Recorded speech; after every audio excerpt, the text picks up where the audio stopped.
Hi, kids. Over the next 8 weeks, we're going to spend time looking at one of Jesus' teachings called the Beatitudes. Families, hopefully you've received your package of coloring pages from me by now, but if you haven't and you would like the resources that go along with the Kids Moment, please let me know. You can email me at francis@knoxtoronto.org, or there's more information below the live stream. Okay, let's set the scene.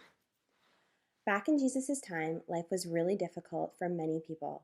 Often, a small group of wealthy people who had lots of money, land, and honor, controlled everything.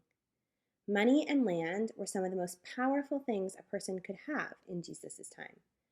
Another important thing is honor.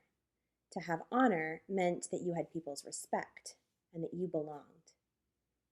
This same small group of people also made decisions in their government, which helped them to get more money, more honor, and more land. These decisions also made life harder for everyone else by taking money, land, and honor away from them.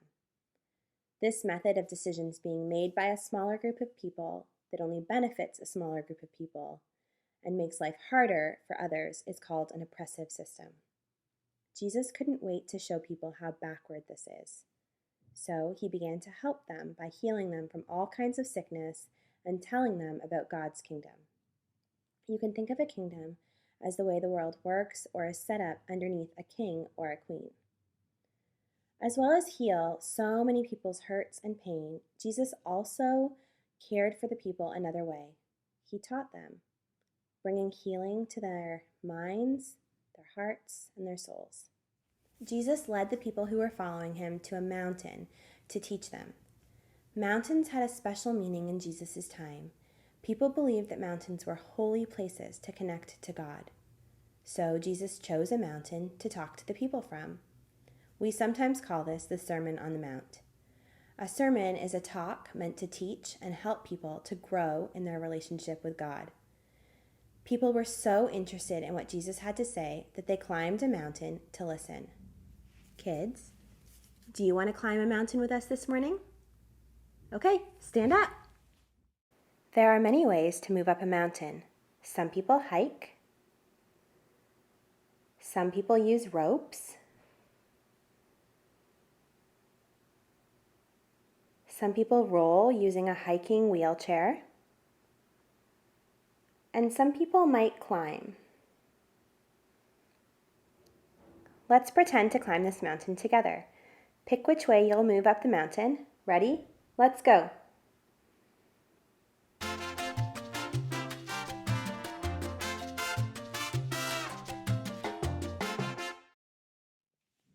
Woo! You made it. All right. Let's find a seat and settle our bodies in after that big climb. In this Sermon on the Mount, Jesus lists 9 ways that people are blessed. To be blessed meant to be happy or satisfied. People often thought that being happy or content was a result of their situation or how their life was going. And we can sometimes think like that too. But Jesus likes to turn what we think we know upside down and show us a new way. So let's read Jesus' teaching together. If you have your own Bible, you can turn to Matthew 5, verse 1 to 12, or you can follow along with the text on the screen. When Jesus saw the crowds, he went up the mountain, and after he sat down, his disciples came to him. Then he began to speak and taught them, saying, "Blessed are the poor in spirit, for theirs is the kingdom of heaven. Blessed are those who mourn, for they will be comforted. Blessed are the meek, for they will inherit the earth. Blessed are those who hunger and thirst for righteousness, for they will be filled. Blessed are the merciful, for they will receive mercy. Blessed are the pure in heart, for they will see God. Blessed are the peacemakers, for they will be called children of God. Blessed are those who are persecuted for righteousness' sake, for theirs is the kingdom of heaven.